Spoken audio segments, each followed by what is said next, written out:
like to introduce our two presenters today, our discussion leaders. Maybe we could call you that as well too. But Mark Thorson, who's for multiple years and primarily in CAPS, some grad school too. Never have. Okay. And then Lisa, who's taught primarily in grad school, and just appreciate them being here and their time investment and all the videos and getting here today as well too. So thanks for that. I'm going to turn it over to you. We finish at 11. So when we hit 11, if you need to get up and go, that's perfectly fine. Don't feel you're offending anybody. If we just want to keep conversations going, we can do that as well too. So there might be a few more people trickling in here as we go. I'll just turn it over to you. Thanks. Okay. You want to lead off, or? No. Okay. So I'll just let other people tell me if this needs to be adjusted. I think it's mostly for the camera. Okay. Yeah. As Jay said, my name is Mark Thorson, and I'm the program director for General Studies, which you could think of as the first 2 years of college for adult learners.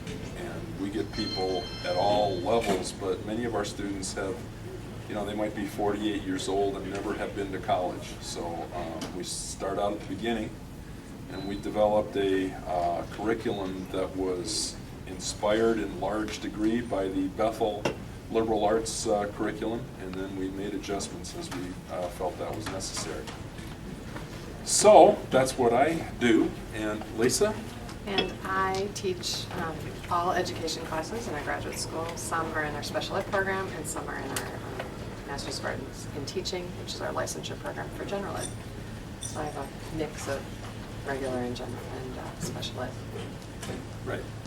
And Lisa has also started to teach one course in our program for people who come into our program and we feel that they'll need some special help with writing and critical reading and so forth. So we appreciate having her as part of that as well. So you work at both ends of the academic spectrum. I do.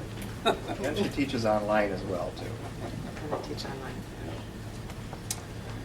So, adult learning is this huge thing, and everybody has all kinds of thoughts about it. I was thinking, and I think Lisa was as well, what should we really say? And so I thought, well, we'll use good adult learning practices and we'll get the audience involved. And so one of the things I was wondering is what relationship the people who were here would have to adult learning, whether you have experience with it, whether you don't have experience with it, whether you're interested maybe in doing it or whatever. I recognize a few faces, but I just thought we'd ask first of all if people would comment briefly on what their experience with adult learning is in the audience. We should get Phil Donahue to go up and down with the mic.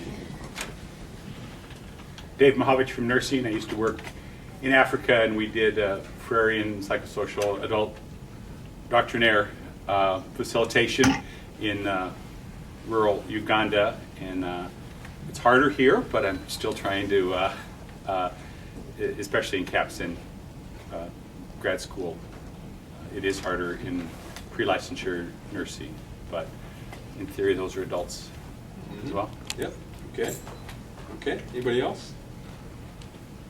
Katie Bonowitz. I'm program director for the special ed program, and I teach in the graduate or the special ed program as well, both face-to-face and online. Okay. All right. Is there anybody here who's never taught adult learners? So I'm assuming you all have some experience with adult learners. Okay, that tells me something because I had no idea what we'd be finding here. What I thought we would get into in terms of a little bit of discussion is the question, is adult learning different? Because everybody sort of says that it is different. And so if you ask me, is adult learning different from, teaching traditional age students, I'd say, yes, it's different, and I'd say, no, it isn't different. And so I thought we might explore kind of both sides of that a little bit. And maybe we would start by identifying some of the sort of standard things that people say about adult learning, and then look at both sides of them. So I just would like to ask you folks what you've heard about adult learning, and we'll just write a few of these down. Oops. How is adult learning, from what you've heard or what you've experienced, different, and how is from regular learning? Let's focus on the different first. Well, I mean, one difference is adults typically bring a lot more experience. So I think what's similar is any student, you have to provide some sort of scaffolding or some sort of connection point to the material, but adults bring usually a larger body of experience, and so you have other opportunities to connect, or more, Okay. usually. Opportunities to connect. Okay, all right, good. Related to that, adults bring a lot more bias. Okay. Bias. Because they've developed a worldview. So they've got oftentimes a very committed relativistic outlook as Uh-huh. opposed to Okay. a very dualistic view. Okay. I think adults really want to see how the material applies to what they're doing, make Okay. it relevant. Relevance. Real purpose-driven. They usually have some sense of what it is they really want to get out of this experience. Okay. Some other ones? Some connection to time. There have this amount of time for your course or for this learning experience, and we need to let them know how big that time block is and not Okay. go beyond it. Okay. And usually Good. some kind of life commitment, whether it's a full-time job or it's a family or it's family and full-time job on top of their schoolwork.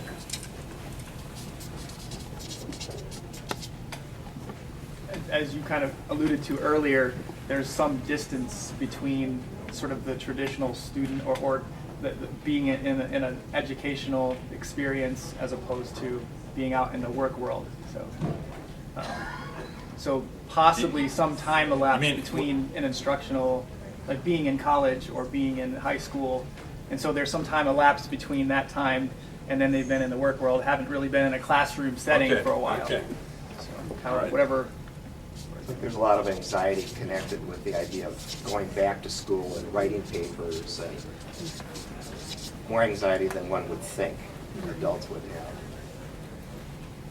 I'll just Oh. step in here and say, that's really important, in my view, the anxiety thing.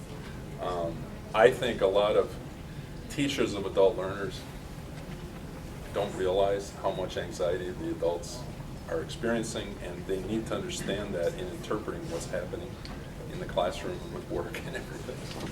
Let me add to that. My experience is that adults have more at stake in that anxiety.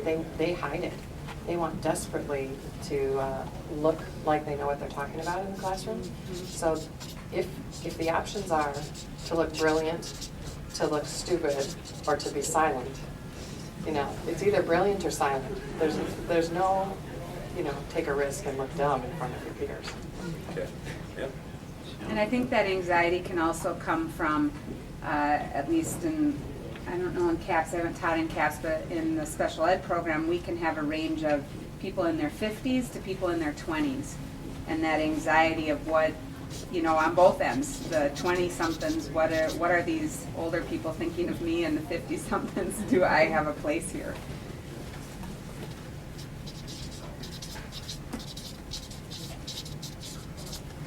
I Okay, think respect of the student is so important. I mean, it's true in undergrad too, Okay.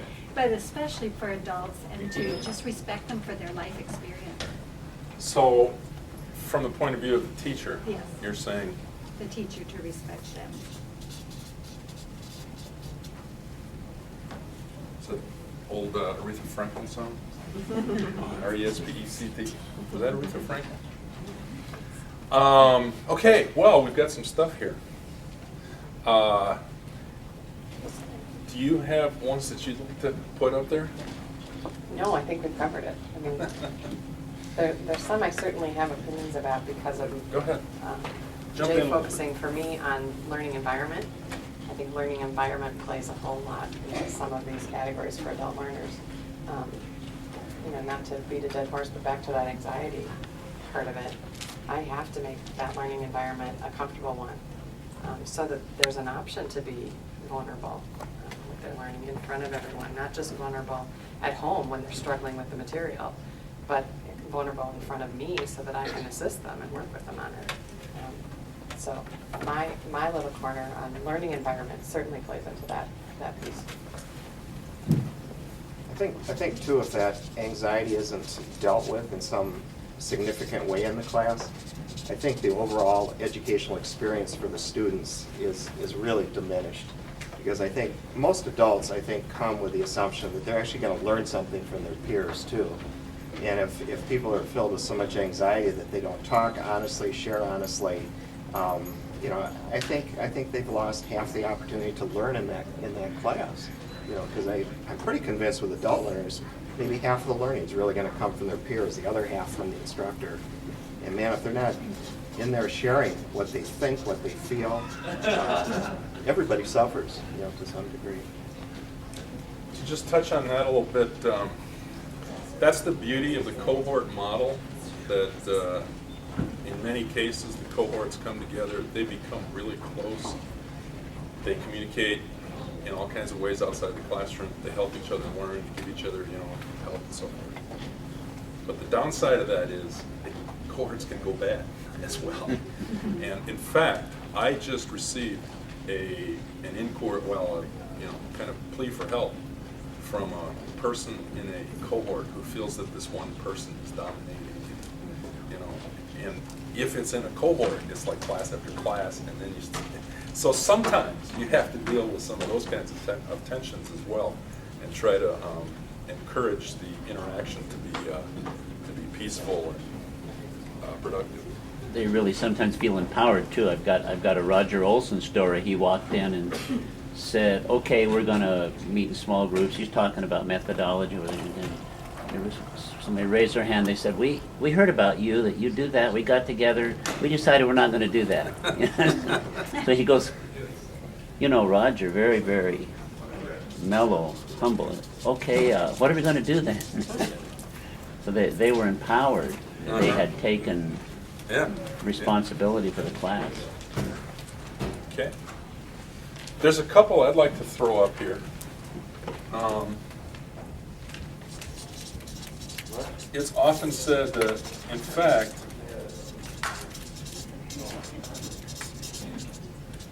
this is kind of a marketing tool where adult learners are brought in and they're said, this isn't going to be like it was in high school, where you just have to sit and listen to these boring lectures all the time. And so one of the things that I think is often said about adult learners is, well, you can't lecture to them. They will demand that everything be interactive and so forth. And let's see, there was a couple others. So are you saying, Mark, just for clarification, that the student has more opportunity to be on the stage than just the instructor, or are you saying that they have that expectation? I'm raising that as a thing that's often said about adult learning. Okay. That we can talk about, because I think there's some truth to it, and there's another side to it. The other thing that's often said about adult learning. I missed the word resent. I'm sorry. Yeah. The other thing that's often said about adult learning is that they are quick to get to the critical learning or thinking or whatever stages. That the thing to do with adult learners is to push past the cognitive mastery part really fast and get to the critical learning stage, because they're more inclined to that kind of thinking than perhaps the younger students. These are things I hear said a lot. So, anything else like that you folks want to put up? Any last things from you, Lisa? Or? Well, I was thinking about, we don't have anything about feedback on here, and I know that certainly was a part of your presentation about that they want that immediate feedback from you, whether it's in assignments or in class. And we can connect that with the anxiety, right? That's a good fit with the anxiety. This is probably true of everybody, and this is in part of the thing about feedback, I think, is just the accelerated model. when you have a semester to work with a student, the student's paper is due October 4th. If you take a couple weeks to process it and it gets back, okay, that's fine. There's room for that because there's still time in the semester. Now, of course, that can be abused even at the semester level. But when you have a 5-week course, you got to be fast, because if your feedback doesn't come within that time frame, the students aren't. It's not going to help. They're going to look at, oh, I got that grade. I don't care what the teacher says. So just the time frame of accelerated education can put strain on that. But at the same time, as you say, the students really need feedback because of their anxiety. And that raises the thing about, obviously, the type of feedback, that it needs to be supported and so forth. So, okay. Anything else? Is there the expectation that a B is not an acceptable grade Yeah, I'm glad you brought that one up. among adults? Gee, I'm going to put it this way. Running out of space here. One of the things that is often, I think,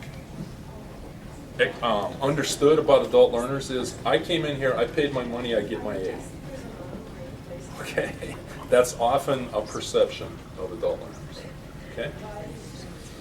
All right, now we've got a bunch of these things up here, and I would like us to apply some critical reasoning to a few of these. And think about, because there's, as I sort of said, when people say, is adult learning different from traditional learning? Yes, it is, and no, it isn't. And so there's kind of two sides to some of these things that I'd like to look at. Let's look, for example, at the one that was just raised here. Will adult learners accept something other than an A? I have actually had CAS professors who teach a course for me, and they will say, you guys don't give anything lower than an A, right? I have to give A's to everybody, because that's a common perception. And so I think this is a good sort of thing for us to have a little bit of a sense of what's going on.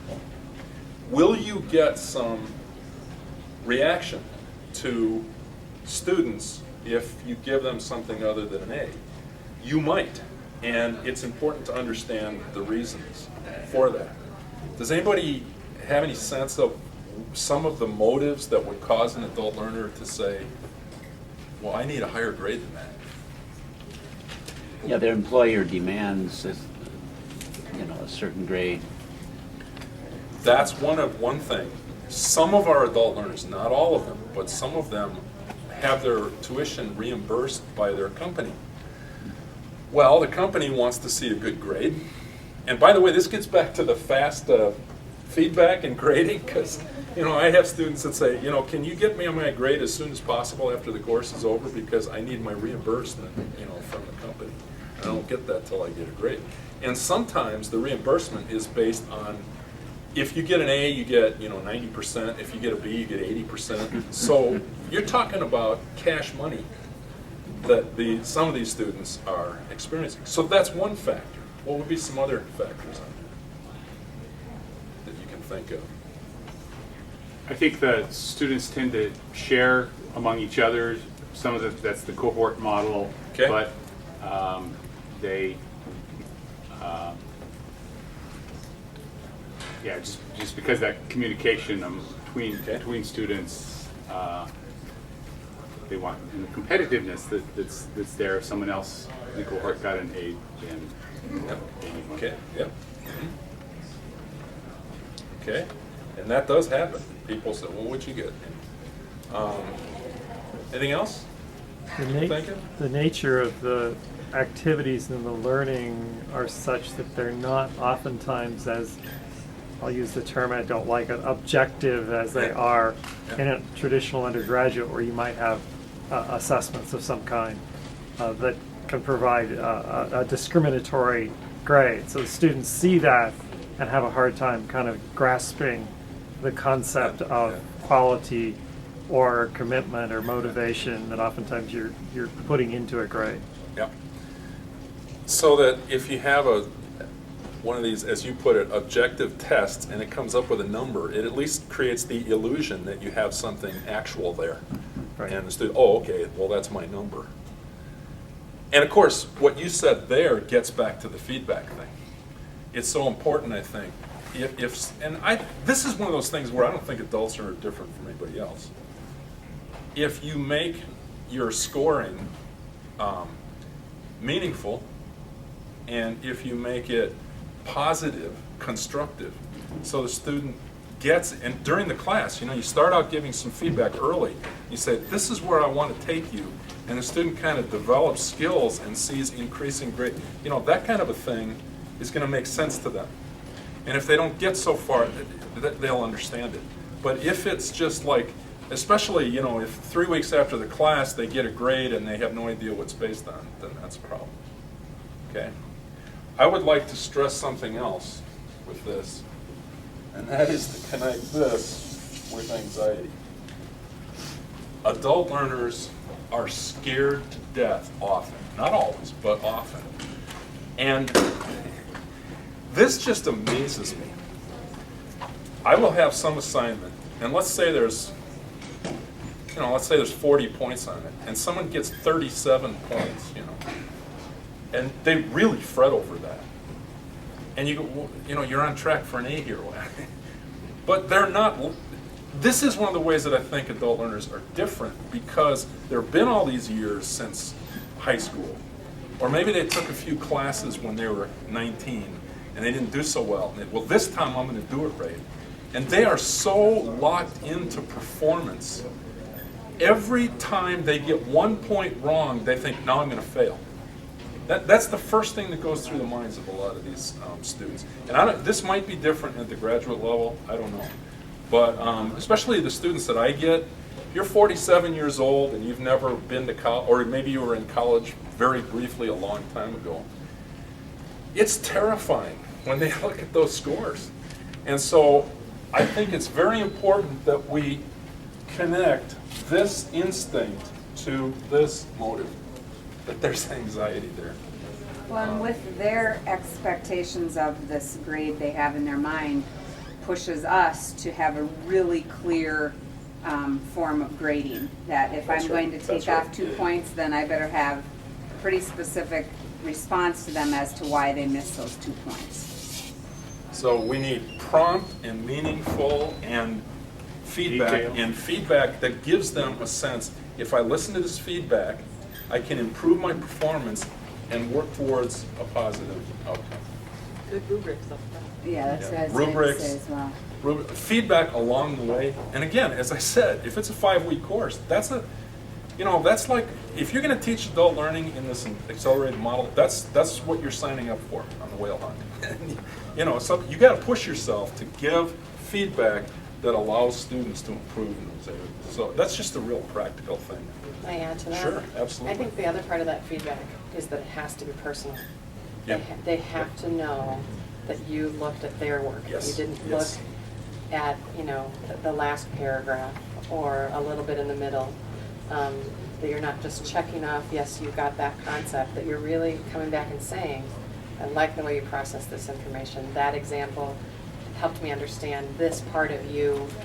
They need feedback that shows them that you were present with their paper only, Yeah. and not with a whole class. Right. I absolutely agree with that. And a good way to do that, we do a lot of writing assignments, and if you get used to grading submitted text that have been submitted online, you can just grab a brief, like a sentence, and then have your own, maybe you have a Word file where you're going to respond. And you grab the sentence and quote it and respond to it. So they see you actually responding to something they just wrote in some way. Then they, as you say, then they feel, well, I was heard here. And so yeah, I think that's really important. So those are ways, I think. And then having said all of that, it is not true that, this is one of these things, where I want to talk about the other side of the coin. It is not true that adults really think I paid for an A, and no matter what, I want an A. I mean, there might be some, but here's the thing. The good students, if you just give out A's to everybody willy-nilly, that's not good. The good students will hate that. And we've had on CAPSA, or the Academic Affairs Committee for the College of Adult and Professional Studies, we have student members on that committee. Erlene, you've been there for some of those. And, you know, we'll be talking about some issue like this, and the student will say, you know, if it becomes like that, you're going to lose students like me. And this is a really good student. So we do these things, be positive, try to offer support, but the standards are there and they need to be there, and they're important for students. And if students can understand the standards, they can get that. So we don't have to feel sort of defeated by that.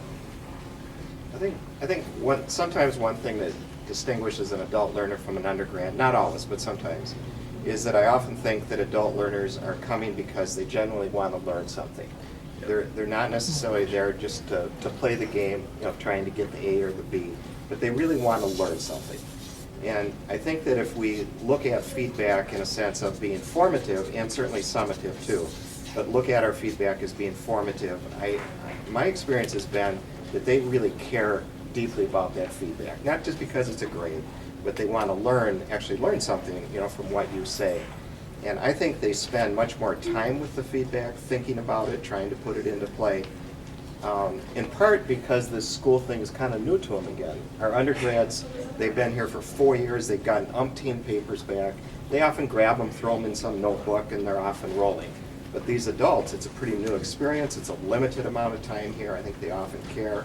So I think our investment in doing what Lisa was talking about, really spending some quality time on it, I think it really kind of bears fruit, maybe more so with adult learners than undergrads, just because of the drive they've got, for being there. They chose to come for some reason, just beyond the grade typically. Right. Again, total agreement, and I would connect a couple dots here. You talked earlier, what you're saying it again in a different way. You're talking about purpose-driven. We know that 18, 19-year-olds go to school because, well, that's what you do. And they don't necessarily, I mean, there's obviously exceptions, but they've been in school since they were 5. And, well, this is what you do. You go to school in the fall. And usually, mom and dad are paying for it or whatever. These people are risking and investing a great deal. They are risking their family's income. They are risking what, as you said, what the people at work think of them because they're getting reimbursed and everything. They are putting themselves on the line. And the reason they do that is they want to accomplish something. And what they want to accomplish is they want to apply what they learn to their lives. And that is one of the most important things I think you can understand about adult learners is application. That they want to take what they learn Tuesday night to the workplace on Wednesday or into the home. If they learn something about family dynamics, they want to take it into their relationship with their kids or whatever it is. Yeah. In nursing, it feels to me like I have 3 purposes. My students have 3 purposes. Some are there just for the self-improvement, the learning to improve their critical thinking. Category B, people are there for the skills and the content so that they can apply it.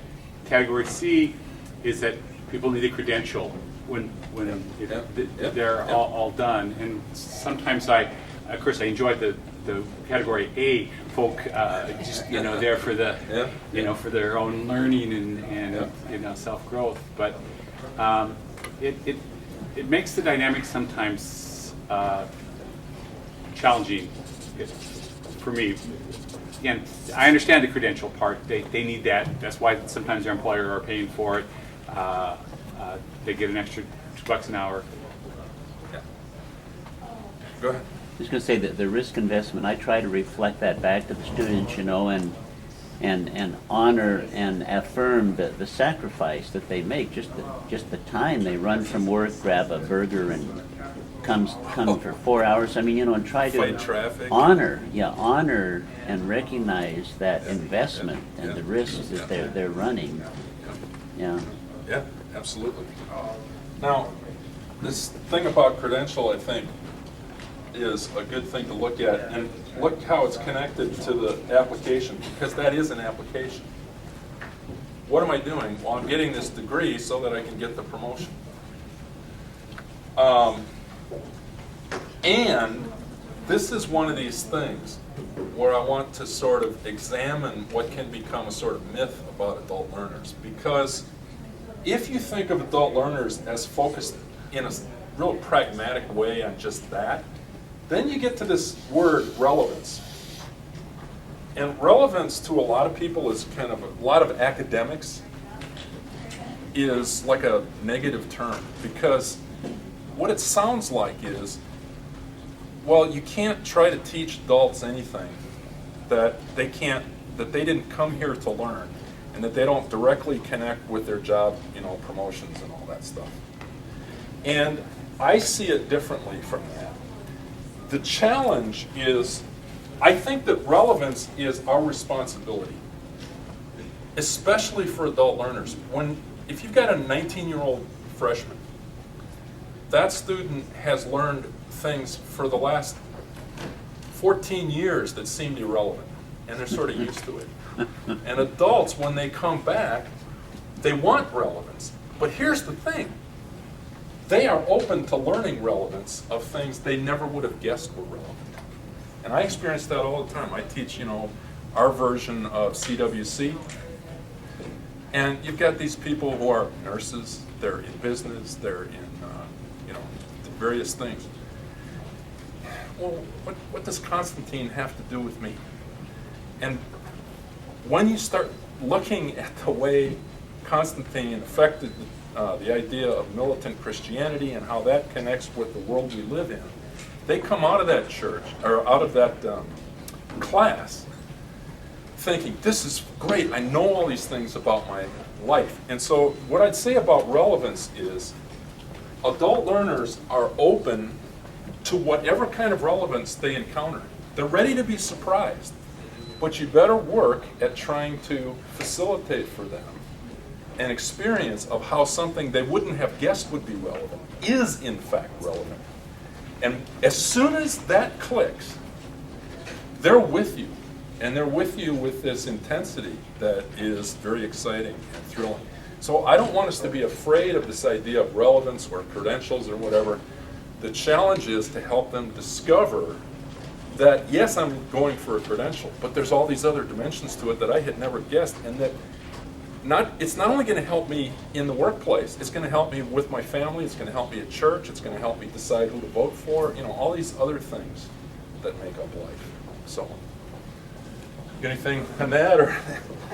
You know, because I teach teachers, everything in our program feels highly relevant. Yeah. So we have a different problem or opportunity with our students, because they want to know, all right, in 2 years when I'm actually a teacher, when I'm in front of students, am I going to be able to do this? So I have to get away from just talking about these ideas and having them do them. Can you actually put a lesson together? Can you deal with a struggling learner? Can you know, great that you're having a reading reaction to this text, but can you do it? So relevance is a little different in this program, but it's certainly just as important. So for your program, relevance is actualization, where they have to actually do something. Which plays into the feedback point we were talking about before. Yeah. They don't care if it's a 9 out of 10. They want to redo it. How do I need to be successful at this. I don't want to get out there and be a 9 out of 10 teacher. Right. I want to be a master teacher. Yeah. That's a good point that we should have talked about before, I think, when it comes to feedback, is the chance to redo something. It's so important, especially, you know, from my point of view, when it comes to writing. Well, you teach writing too. If you just tell someone, well, this is what you did, that's one thing. But if you give students a chance to revise and raise a grade, that's a learning experience. The problem, again, is that 5-week course. And there are some courses where you almost have to expect that at the end of the course, you're going to have to give extensions to some students who need to do revisions that you don't have time to build in to the plan in the same way that you do in a semester course. But there's got to be room there for some people to have that experience of growing through redoing something. Can you maybe comment on, at least in nursing, the growing number of multicultural students and some of the different dynamics that wonderful positive dynamics from my perspective that adds to the cohort and adult. Yeah. I don't know that I have formulas or anything. I agree with you that it's exciting. I think that sometimes the challenge is not with the multicultural student, but the reaction to the multicultural student. And I think the big thing is to affirm different perspectives. At least that's my sort of instinct. This gets back to the range thing. We have different age groups, and one thing I didn't put up there, but is relevant for Bethel, is that we have a wide range of religious perspectives because the students don't sign the same faith stance that the younger students do. And that can be a real cool thing if you get different faith viewpoints talking to each other. But and that's related to the cultural thing. But the challenge is to make sure, well, it's like a balance because we need to be Bethel, and at the same time, we need to make it be a safe place for people to hold different faith viewpoints or different cultural viewpoints. So yeah. Do you have any things on that issue? I'm certainly no expert, but I can say that one of the things I've tried to do is be very intentional about allowing time for those differences to bubble up. Yeah. Because adults do present a facade in class, I think, initially. And so giving them time to talk about who they are outside of our 4 hours together helps to bring some of, these are my beliefs, or this is how my family works, or this is my political viewpoint even. And, you know, I have to ask certainly for some divine intervention so that I have wisdom to know how to handle then the discussions that sometimes arise, the disagreements. But you know, that is learning. That is coming together and understanding each other. We have to have those differences of opinion to move forward. So. Yeah, and that's a good point because if one student starts talking about something in their experience, a lot of times the other students will go, "Oh, that's really interesting." They'll like connect with that, and sometimes that'll really bring what you're talking about into reality. Well, it's a part of this person's life, and they hear it reflected from a different viewpoint. Sometimes students really react well to that. I don't want them to repeat back what I think. I know what I think. I'm sick of what I think. You know, I want to know how they react to it, and I have to give them that chance. And sometimes, oh, go ahead. No, please, Kate. When it doesn't happen naturally, sometimes I will try to create a scenario for them, especially in education, as they will be going into schools that are hopefully diverse, and that when they are faced with a parent that doesn't understand where they're coming from, or they don't understand where the parent is coming from, then we can, it's not the same, it isn't as wonderful as authentic situations in the classroom, but when you can give that scenario and make sure you know, they're getting that opportunity to experience it in some way. Yep. Yep. I think we're well, one last point, or? Oh, I just, you know, I can do a discussion pretty well that way. For me, the bleeding edge is in written material. You know, my old Presbyterian background, you hear a sermon and that's 3 points in a poem. It's this linear thing and that's the structure. Now I'm in a black church and it's not 3 points in a poem. The whole thing is a poem. It's a circular, you know. The structure is very, very different, and it takes a lot of different ways for me to think of, to analyze the structure of that sermon. And I would just love to be able to do that with these written assignments and reward and respect that nonlinear holistic thinking that my students have, and build a grading rubric that respects that. Well, that's a real dying challenge. on the vine there. That's a real challenge. Just to wrap up, I'd just like to make a couple little points. It is true, I think, that adult learners are quick to go to the critical thinking stage. Because of that and the short courses, though, I think there's a tendency sometimes to forget that critical thinking before you're real clear on the basic cognitive stuff is dangerous. And I would just say, beware of that. Yes, the adult learners want to jump up to have an opinion. Be sure that, work at trying to build in the lower level cognitive stuff first. And the other thing about the sage on the stage, I will just say that when I first started to teach our version of CWC, I kept trying to do everything in an interactive way. But I do little bits of explanation. And the students would say to me, but can you lecture more? And that, I think, gets back to the cognitive thing. It depends on what you're doing. If you're doing a thing where the students have to go out and perform, but if you're teaching some content where they really just need some content, don't be totally afraid of lecture, as long as it's respectful, interactive, alive, all that stuff. So. Well, they want to hear your knowledge. Yes, they do. They know you're the Yes, they expert. do. And That's why they're you are. there. That's why they're spending all this money. So, I think we're out of time. So. Thank you very much. Thank you.